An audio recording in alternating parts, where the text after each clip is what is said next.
Pak LBP bilang untuk baterai, kita mau raja baterai gitu kan.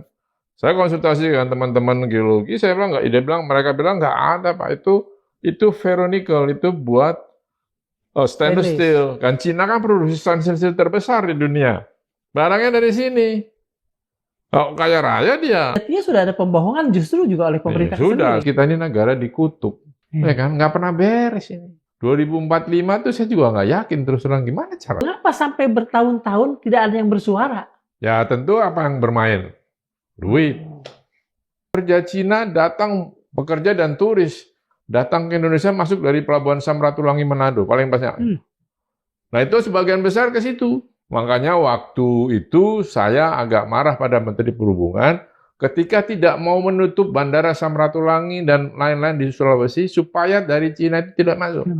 Ya kalau di situ nggak ada CIQ tapi bisa beroperasi masuk lah, gimana negara ini? Kan dijual banjir bandang ini. Siapa yang mau disalahkan? Siapa yang menandatangani pembebasan hutan begitu besar? Kan ada datanya. Dulu waktu saya masih ada di KLHK, kita tetapkan moratorium buat sawit. Semua orang marah. Nggak bisa, tahan dulu. Begitu ganti presiden, jalan lagi. Dan lagi kan, sawit itu kan pohon. Ada akarnya, ada daunnya, ada sama kan sama pohon. Nah itu rusak udah.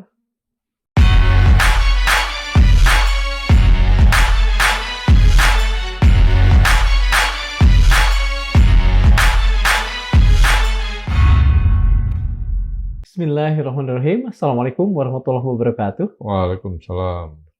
Sobat Madilog, jika Bandara IMIP bisa mengeluarmasukkan puluhan ribu orang, dikatakan 51 ribu orang lebih dalam 1 tahun, maka bagaimana tidak kalau hal serupa bisa juga dilakukan oleh pelabuhan Kolonodale dan pelabuhan IMIP. Tentu saja, karena kapal-kapal yang datang keluar masuk juga kapal-kapal yang cukup besar, maka yang datang bukan cuma orang, yang datang dan pergi tentu bukan cuma orang, tetapi barang. Tiba-tiba saja kita juga mendapatkan data, Cina mengakui ada impor 5,1 juta ton ore, sementara di sisi kita, di sisi Indonesia, hal itu tidak ada. Berbagai keganjilan ini yang kemudian menyeruak ke permukaan dan kemudian membuat kita terhenyak. Untuk mengupas itu semua, dan barangkali kita juga akan mendapatkan hal yang lebih, maka pada Madilog kali ini, kami bawa ke hadapan Anda Pak Agus Pambagio. Beliau, sebagaimana kita tahu, adalah seorang pengamat kebijakan publik. Dulu juga beliau adalah seorang pegiat yang sangat aktif di Yayasan Lembaga Konsumen. Terima kasih untuk kehadiran Pak Agus. Sama-sama. Pak, kalau Pak Sapri mengatakan kemarin ada negara dalam negara, apakah kita bisa mengatakan dengan adanya data kehilangan kita, salah satunya adalah 5,1 juta ton ore itu, pelabuhan entah di Kolonodale atau pelabuhan di IMIP, itu sudah menjadi semacam republik kecil di Indonesia? Ya, kalau menerjemahkan dari keluhan Pak Sapri sih iya.